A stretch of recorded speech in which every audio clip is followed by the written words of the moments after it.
heroes remember the worthy. Present sight.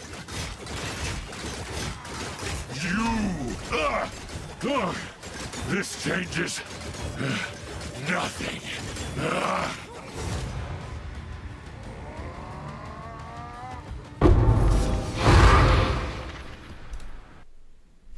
Hey, welcome to my channel.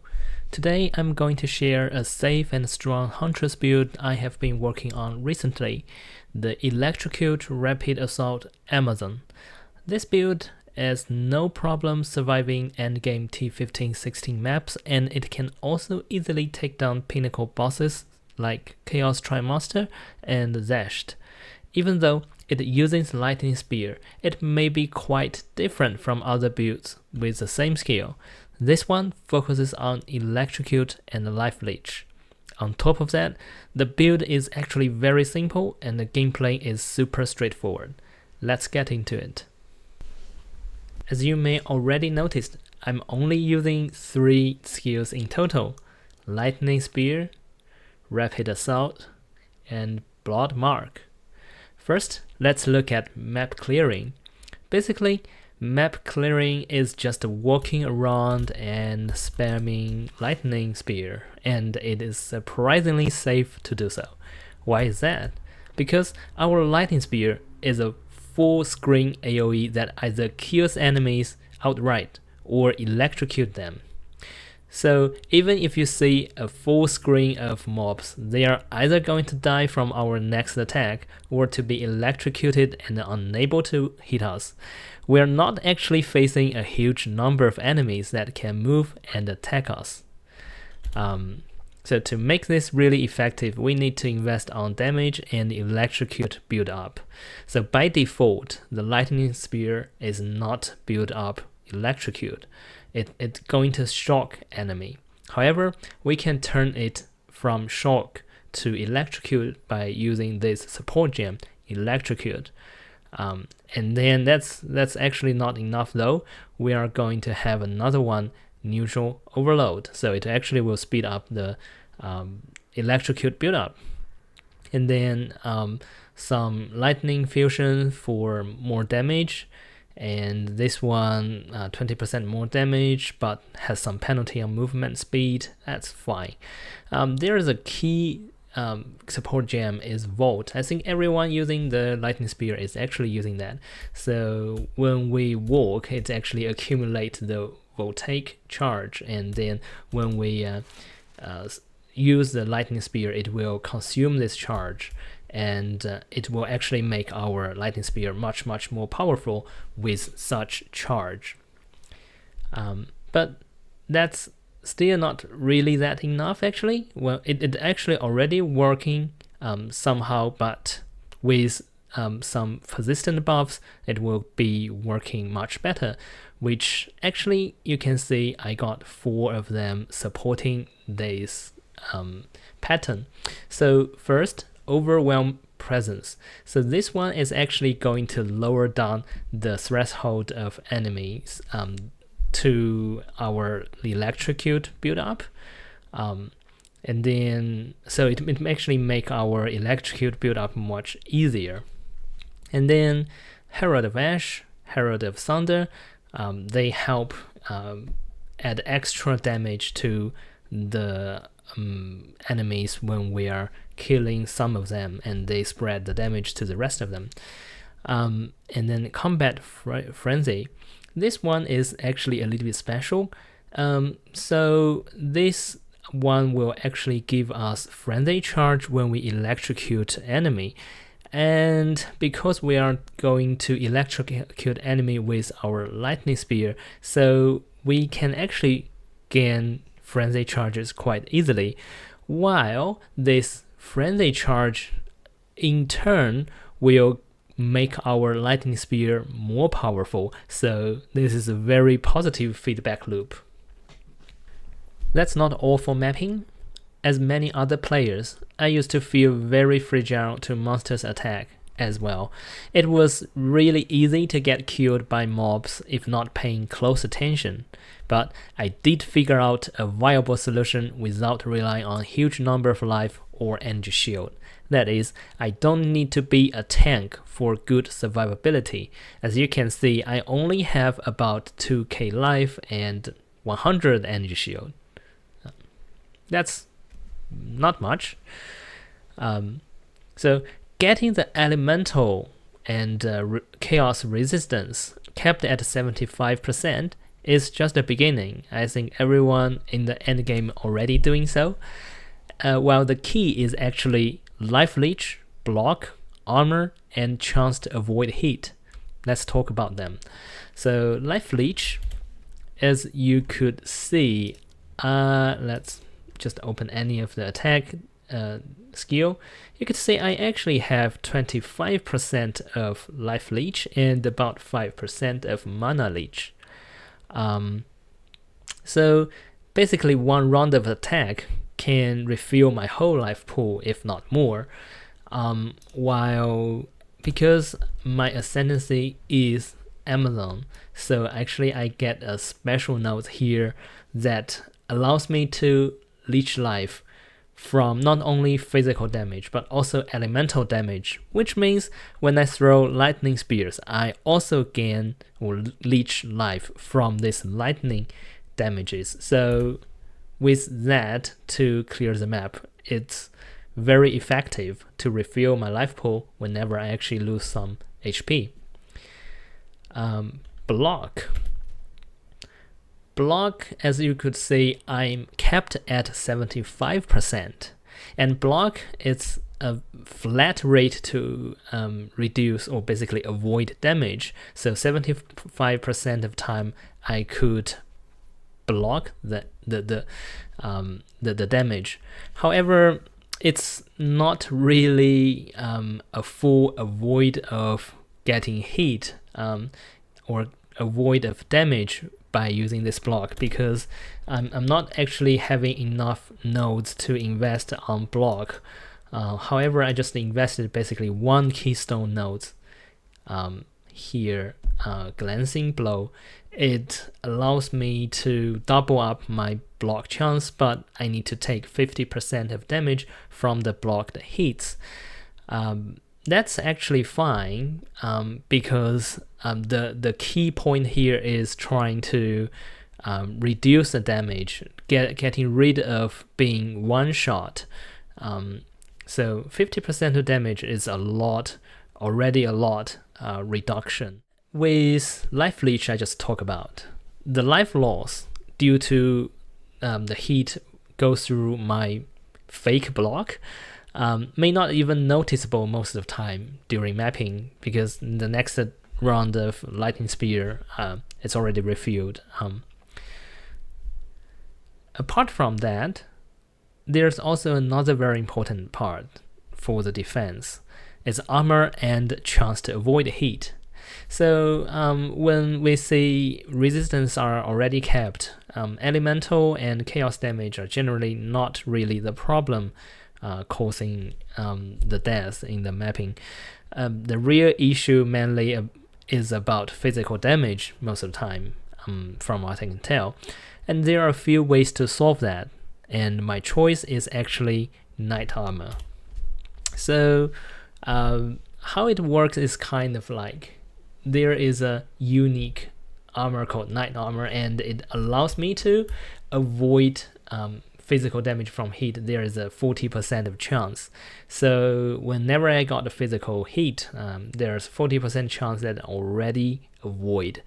And if it's not getting avoid, well, there are 75 chance to be blocked, which actually means half the damage. So it's highly likely to be halved the damage before it's actually trying to cause any damage to me. And then I actually get a reasonable high armor as well, so it's actually very effective on not so huge physical damage and in terms of the reduction.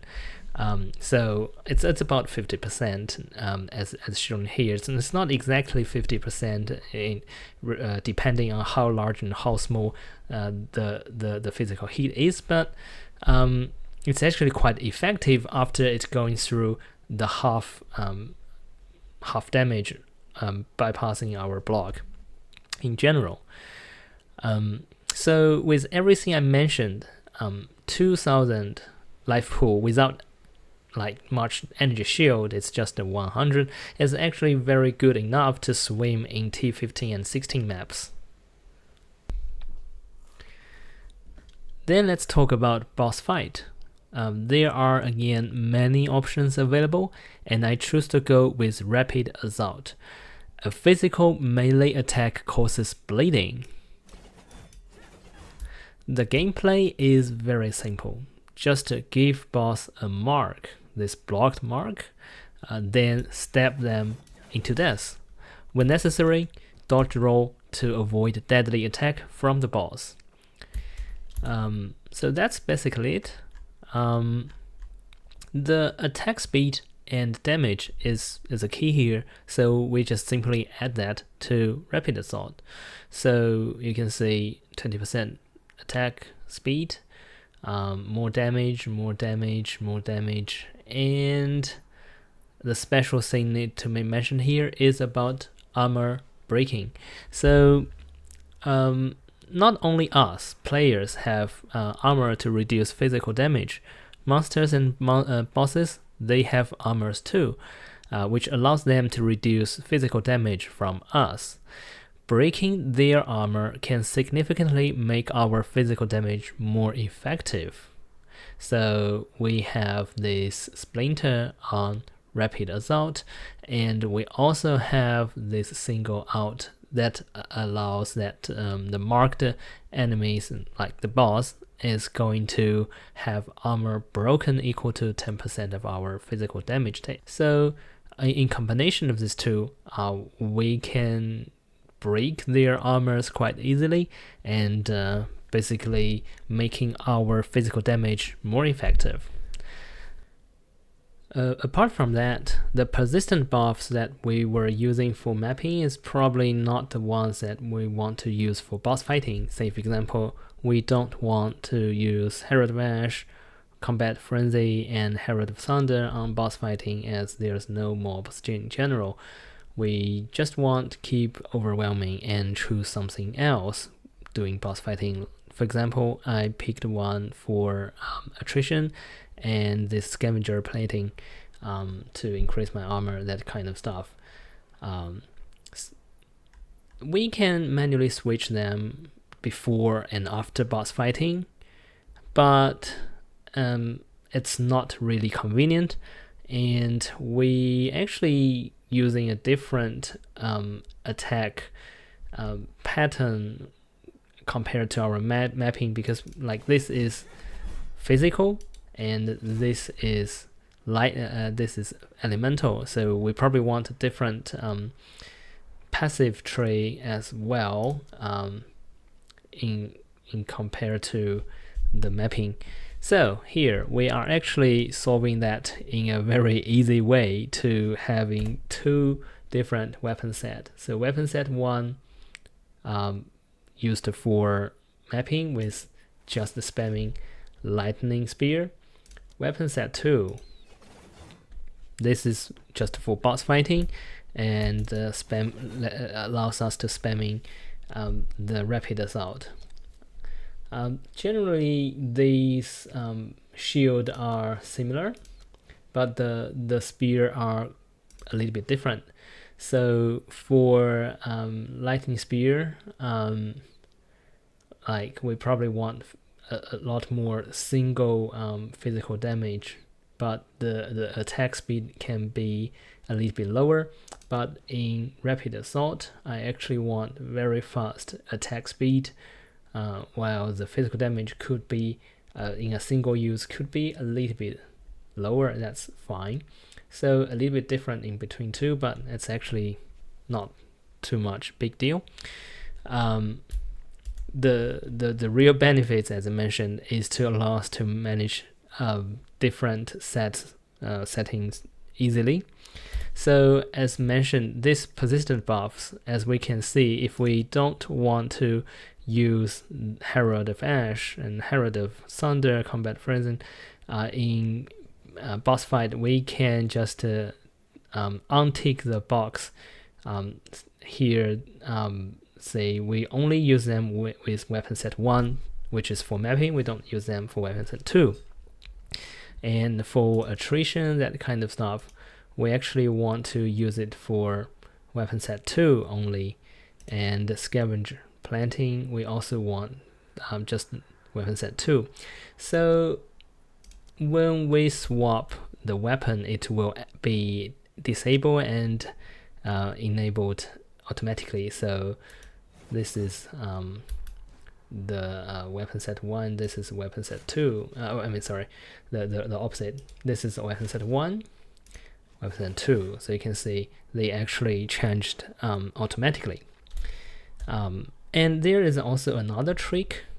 So similar to the persistent buffs, the skills can be set with weapon set as well. So I only want to use rapid assault with weapon set 2, and I will only want to use lightning spear with weapon set 1.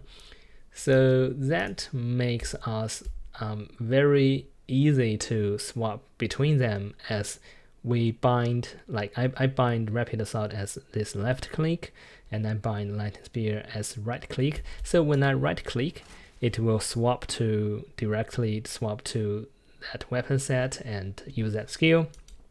And if I left click, it just swap the weapon and attack, use that skill for me. So I don't really need to manually swap the weapon set before I use the skill.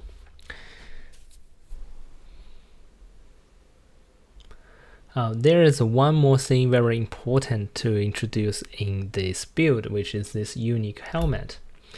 This unique helmet says enemies in your presence count as being on low life.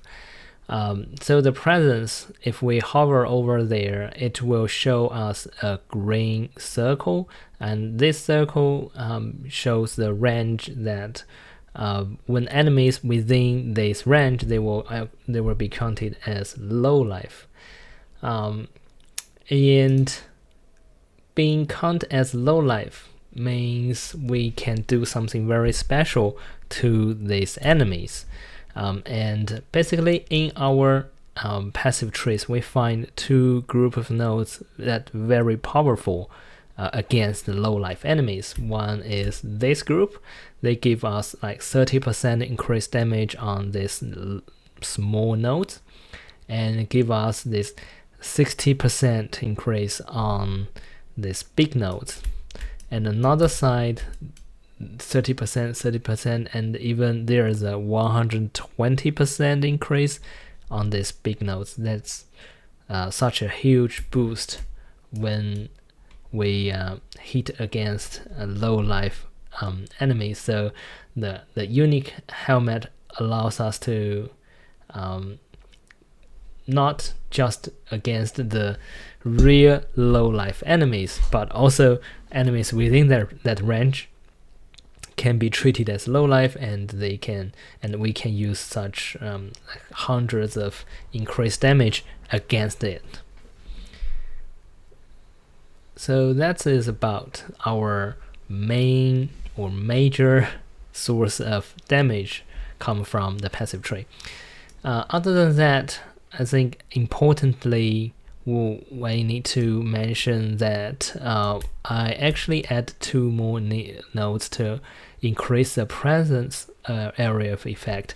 That is because this unique helmet, it actually not just counting the enemies as low life, it also reduce our presence of area, the size of the circle basically.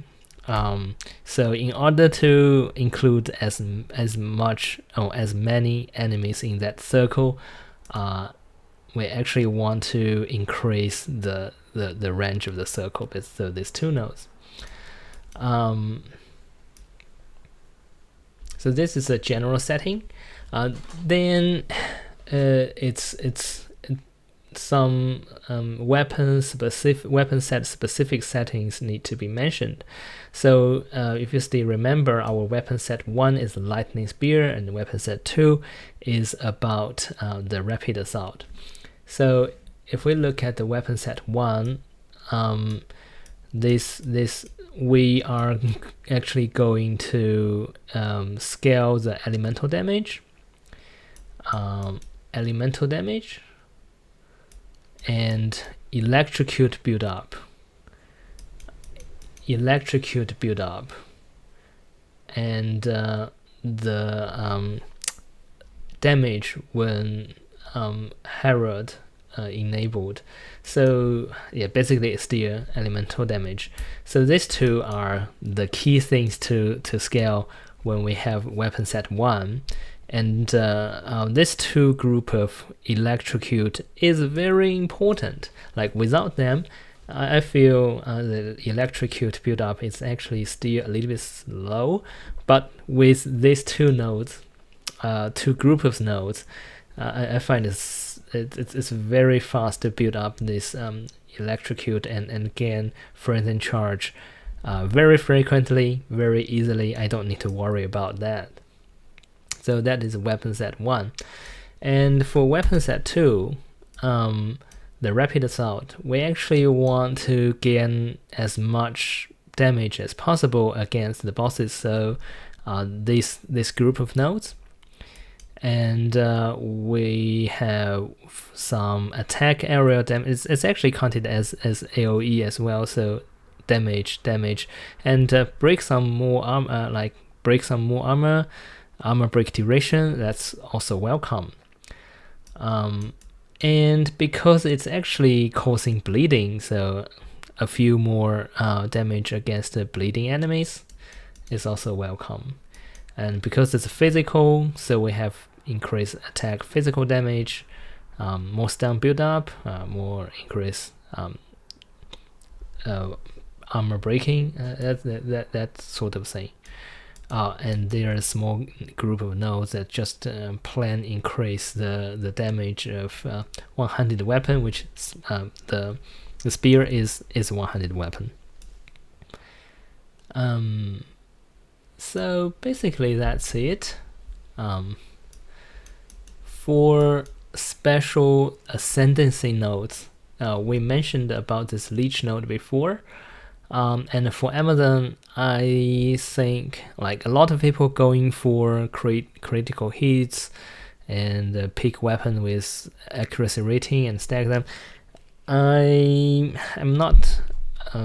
currently not a fan of that, so I just go for open weakness. So if these are having open weakness, we get more damage about that, and faster attack speed with that, that kind of stuff. That's also effective.